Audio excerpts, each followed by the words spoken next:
चारों ओर घना अंधेरा था। सर्द हवा हड्डियों तक चुभ रही थी। मंदिर के पुराने घंटों की मध्यम आवाज वीरान रात में गूंज रही थी।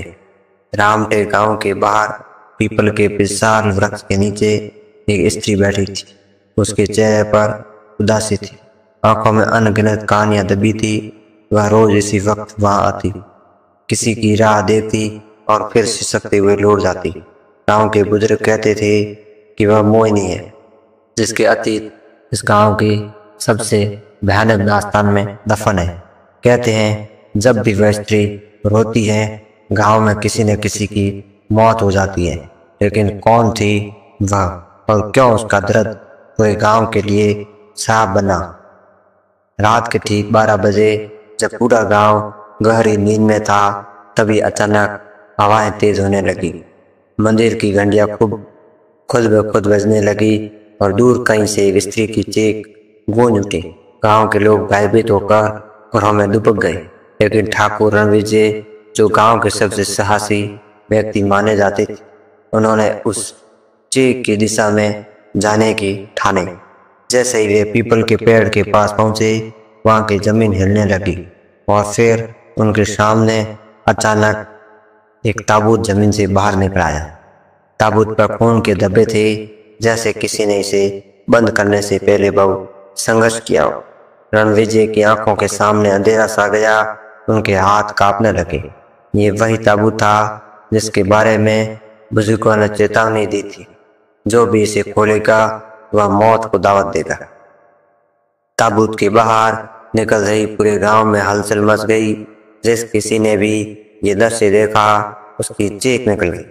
लेकिन असली डर तब पैदा हुआ जब रणविजय ने हिम्मत जुटाकर ताबूत के ढक्कन को तोड़ा और खिसकाया। अंदर जो था वह किसी के भी होश उड़ाने के लिए काफी था। ताबूत के भीतर एक युवती की लाश थी, लेकिन उसकी आंखें खुली हुई थी, जैसे वह अभी भी जिंदा हो। सबसे भयानक बात, उसके होठों पर मुस्कान थी। उसकी हंसी की हल्की गूंज हवा में फैल गई। ये दृश्य देखकर रणविजय घुटनों के बल गिर पड़े, आंखों से आंसू बहने लगे। गांव वालों ने जो देखा, उसे देखकर उसके रोंगटे खड़े हो गए। अचानक युवती की लाश हिलने लगी, उसकी आंखों की पुतलियां घूमी और उसने रणविजय की ओर देखा। किसी ने बताया था कि यह मोहिनी थी, लेकिन वह मरी नहीं थी, बल्कि किसी सांप के कारण ताबूत में कैद थी, और जिसने भी उसे मुक्त किया उस पर वह कहर बनकर टूटेगी। रणविजय के चेहरे का रंग उड़ गया, हवा और तेज हो गई। मंदिर के द्वार खुद ब खुद खुल गए और भीतर जल रहे दीपक बुझ गए। गांव के सबसे बुजुर्ग व्यक्ति बाबा रुद्रनाथ, जो सदियों पुरानी कथाओं के ज्ञाता थे, वह भी स्वर में बोले, ये ताबूत कभी नहीं खुलना चाहिए था। अब जो होगा वह पहले कभी नहीं हुआ। और फिर मोहिनी धीरे धीरे अपनी आंखें पूरी तरह खोली। उसकी मुस्कान गहरी होती गई और तभी रात अपनी चरम सीमा पर थी। हवा में एक अजीब सी ठंडक थी जो दिल में अनजान सा डर पैदा कर रही थी। गांव के बुजुर्ग बाबा रुद्रनाथ, जो सदियों पुरानी कथाओं के ज्ञाता थे, रणविजय के कांपते हाथों को पकड़कर बोले, बेटा, तुझे नहीं पता कि तूने क्या किया है। तूने मौत को न्योता दिया है। उनकी आंखों में चिंता और भय की परछाई थी। गांव वाले घबराए हुए एक दूसरे को देख रहे थे, लेकिन किसी में भी हिम्मत नहीं थी कि वे उस ताबूत के पास जाए। और फिर मोहिनी की पथराई हुई आंखों ने धीरे धीरे पलक झपकाई। रणविजय के मुंह से चीख निकलने ही वाली थी कि मोहिनी के होठ हिले और एक धीमी आवाज निकली, क्योंकि मुझे क्यों जगाया। चारों ओर जैसे सन्नाटा छा गया। कुछ ही पलों में हवा और तेज हो गई। मंदिर की घंटियां खुद ब खुद बज उठी। गांव के लोग भय से कांपते हुए अपने घरों में घुस गए, लेकिन रणविजय अपनी जगह से हिल नहीं पाए। उनके कानों में बाबा रुद्रनाथ की आवाज गूंजी, जो इस ताबूत को जगाएगा वह उसके सांप का हिस्सा बन जाएगा। और फिर अचानक मोहिनी का शरीर झटके से हिला, उसकी गर्दन टेढ़ी हो गई और वह भयानक चीख के साथ हवा में उड़ने लगी। उसकी आंखों में ऐसा क्रोध था कि कोई भी उसे देखकर मर सकता था। और तभी रणविजय के चारों ओर अंधेरा छाने लगा। रणविजय को महसूस हुआ कि कोई अदृश्य शक्ति उनके शरीर को खींच रही है। उनके कानों में किसी औरत की करुणामय आवाज गूंजी, मुझे बचा लो। मुझे यहाँ से निकालो। लेकिन अगले ही पल वह आवाज गुस्से में बदल गई, या फिर तुम भी उन्हीं की तरह मर जाएगा। और तभी मोहिनी के पीछे अचानक ताबूत खुद ब खुद खिसकने लगा। उसमें से एक और हाथ बाहर आया। वह हाथ किसी मरे हुए इंसान का था, लेकिन उसकी अंगुलियां अभी भी हिल रही थी। रणविजय का दिल जोर जोर से धड़कने लगा। उन्होंने अपने जीवन में इतना भयावह दृश्य पहले कभी नहीं देखा था। गांव वालों ने देखा कि रणविजय जमीन पर गिर गए। उनकी आंखों से आंसू बह रहे थे। वह कांपते हुए बोलने लगे, ये कोई साधारण आत्मा नहीं, ये किसी की कैद में थी। किसी ने इसे जबरदस्ती इस ताबूत में डाला था। उनकी आवाज में एक अजीब दर्द था, जैसे वह मोहिनी के दुख को महसूस कर सकते थे। तभी मोहिनी ने अपनी गर्दन घुमाई और सीधे उनकी आंखों में झांकते हुए कहा, तूने दरवाजा खोल दिया, अब कोई नहीं बचेगा। और फिर हवा में एक झटका सा महसूस हुआ। पूरा गांव हिल उठा। मंदिर की दीवारों पर खून के चीटे दिखने लगे, जैसे वहां किसी की हत्या हो। गांव के चारों ओर अचानक एक अदृश्य दीवार खड़ी हो गई। बाबा रुद्रनाथ घबराए, चिल्लाकर अब कोई बाहर नहीं आ जा सकता। इस श्राप अब पूरे गांव को खत्म कर देगा। गांव के लोग डर से रोने लगे, लेकिन सबसे बड़ा झटका तब लगा जब मंदिर के भीतर से किसी बच्चे के रोने की आवाज आई। सबने देखा कि मंदिर के द्वार खुद ब खुद खुल चुके थे और भीतर एक परछाई खड़ी थी। एक काली परछाई जो धीरे धीरे गांव की ओर बढ़ रही थी। लेकिन ये कौन था और ये कैसे उस श्राप से जुड़ा था? गांव में मातम पसरा था। हर घर में खौफ का साया था और मंदिर के भीतर से उड़ती रहस्यमय परछाई पूरे गांव पर हावी हो रही थी।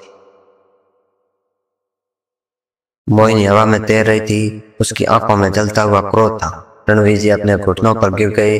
उनकी सांसें तेज चल रही थी। बाबा रुद्रनाथ ने कांपते हाथों से अपनी माला पकड़ ली और बोले, अब केवल एक ही रास्ता बचा है, हमें मोहिनी की आत्मा को मुक्ति देनी होगी, वरना यह श्राप पूरे गांव को ले जाएगा। रणविजय ने हिम्मत जुटाकर मोहिनी से पूछा, तू कौन है? तुझे इस ताबूत में किसने कैद किया था? मोहिनी के चेहरे पर दर्द उभर आया। उसकी आंखों में आंसू आ गए। हवा में उसकी धीमी आवाज गूंजी, मुझे इस गांव के लोगों ने ही मारा था। मैं निर्दोष थी, लेकिन मुझे डायन कहकर इस ताबूत में कैद कर दिया।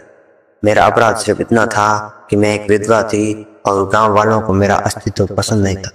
उन्होंने मुझे जिंदा जलाया और इस ताबूत में बंद कर दिया। ये सुनते ही गांव वालों के चेहरे पर ग्लानि सा गई।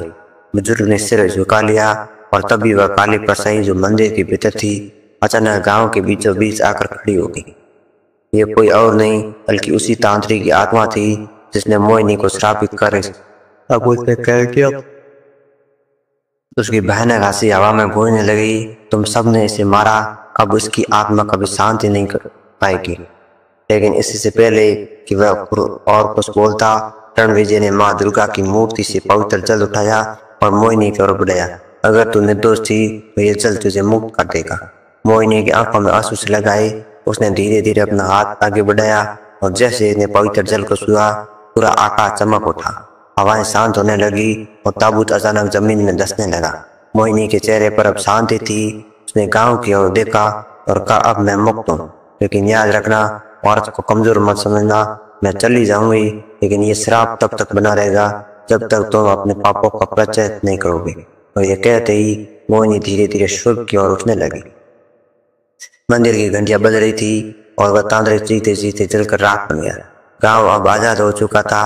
हवा में एक सुकून था, लेकिन यह एक चीख देकर गया था, कभी कभी किसी निर्दोष को मत सताओ, अन्यथा उसकी आत्मा चैन से नहीं जाएगी और न ही तुम्हें चैन लेने देगी। रणविजय ने आंखें बंद कर प्रार्थना की और ताबूत के स्थान पर एक दीपक जलाया, जो उस भयानक रात की आखिरी निशानी बन गया। वह रात, वह घना अंधेरा, उस अजीब सी खौफनाक चुप, सभी कुछ ऐसा लग रहा था जैसे ये किसी बुरी मुसीबत का आगाज हो। रामटेक गांव में जैसे सब कुछ थम गया था, केवल हवा की हल्की सरसराहट सुनाई दे रही थी। मोहिनी का श्राप अब गांव के एक आदमी को अपनी गिरफ्त में ले चुका था। वहां में एक अजीब सी बदबू फैली हुई थी। ताबूत अब खुद को गांव के बीचों बीच लेकर आ चुका था। उसकी खौफ अब हकीकत बन चुका था। रणविजय ने कांपते हुए बाबा रुद्रनाथ से कहा, बाबा ये सब कुछ बहुत बड़ा खेल है, क्या कोई रास्ता है, हम इसे रोक सकते हैं? बाबा की आंखों में आंसू थे। उनके चेहरे पर झुर्रियां और दर्द साफ दिख रही थी। उन्होंने कातर होकर कहा, यह शराब कोई आम शराब नहीं, ये किसी असाधारण आत्मा की ताकत है। उसको रोकने के लिए हमें मोहिनी की आत्मा को शांति देनी होगी। गांव में मौत का साया पूरी तरह से फैल चुका था। हर घर में डर और रोने की आवाज सुनाई दे रही थी। तभी अचानक मंदिर के पास से तेज रोशनी का एक बल्ब चमका। सबकी आंखें उस रोशनी चिपक हुई थी और ये वही मंदिर था जहाँ मोहिनी की आत्मा का वास था। बाबा रुद्रनाथ ने चुपचाप मंदिर की ओर कदम बढ़ाए। रणवीर जी और कुछ अन्य गांव वाले भी उनके साथ में थे।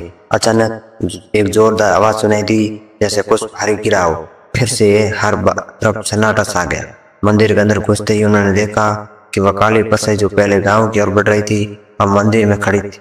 उसकी आंखों में आग की लपेटें थी। वह एक भयानक कंटीली हंसी हंस रही थी और बोली, तुम क्या समझते हो, तुम मुझे रोक सकते हो क्या? रणवीर जी ने भय के बावजूद साहस दिखाया और बाबा रुद्रनाथ से पूछा, बाबा अब क्या कहें? बाबा रुद्रनाथ ने गहरी सांस ली और कहा, हमें मोहिनी की आत्मा को शांति देनी होगी। सिर्फ वही तरीका है जो इस शराब को खत्म कर सकता है। अब तक मोहिनी की आत्मा पूरी तरह से भूतिया रूप में बदल चुकी थी, लेकिन उसका चेहरा अब बहुत ज्यादा विकृत हो चुका था। उसकी आंखें खून से सनी हुई थी। बाबा रुद्रनाथ ने फिर से प्रार्थना शुरू की और अचानक कुछ चमत्कार हुआ। मोहिनी की विकृत आत्मा में कुछ हलचल हुई। वह धीरे धीरे सामान्य होने लगी। उसकी आंखों में पहले की तरह सजीवता लौट आई। मुझे छोड़ दो, उसने पिघली हुई आवाज में कहा। रणवीर जी ने धीरे धीरे ताबूत को खोला और देखा कि मोहिनी की आत्मा धीरे धीरे शांत हो रही थी। अचानक पूरा वातावरण बदल गया। चारों ओर शांति छा गई और गांव की गहरी रात अब उजाला से भरने लगी। हवा में एक सुखद खुशबू फैलने लगी। मोहिनी की आत्मा ने आशीर्वाद की तरह एक मुस्कान दी और फिर शांत हो गई। गांव में कुछ ही मिनटों में हर चीज वापस सामान्य हो गई। लोग बाहर आए डरे हुए, लेकिन राहत महसूस करते हुए। बाबा रुद्रनाथ ने अपने आखिरी शब्द कहे, दुनिया में हर आत्मा को शांति मिलनी चाहिए, लेकिन ये भी याद रखे कि जिन लोगों की आत्मा में बहुत कम व पीड़ा होती है उनका दर्द कभी भी इस तरह से खत्म नहीं होता। हमें उन्हें समझना चाहिए और अगर हम उन्हें खुदा की तरह न भूले तो वे कभी वापस नहीं आएंगी। किसी ने कहा था, वो चुपके से दर्द सहते हैं वही दर्द में डूबते रहते हैं। मोहिनी की कहानी हमें यह सिखाती है, हर पीड़ा और दर्द की कोई न कोई वजह होती है। अगर हम किसी को समझकर उसकी मदद करें तो हम अपने जीवन को शांतिपूर्ण बना सकते हैं। रामटेक गांव अब फिर से शांत था, लेकिन यह कहानी हमेशा लोगों के दिलों में जीवित रही। यह दिलाती हुई कि शांति सिर्फ बाहर नहीं बल्कि भीतर से भी आनी चाहिए। ये कहानी हमें ये सिखाती है कि हर दर्द और पीड़ा के पीछे एक कहानी होती है और कभी किसी की पीड़ा को नजरअंदाज नहीं करना चाहिए और यह हमें समझने और मदद करने की प्रेरणा देती है।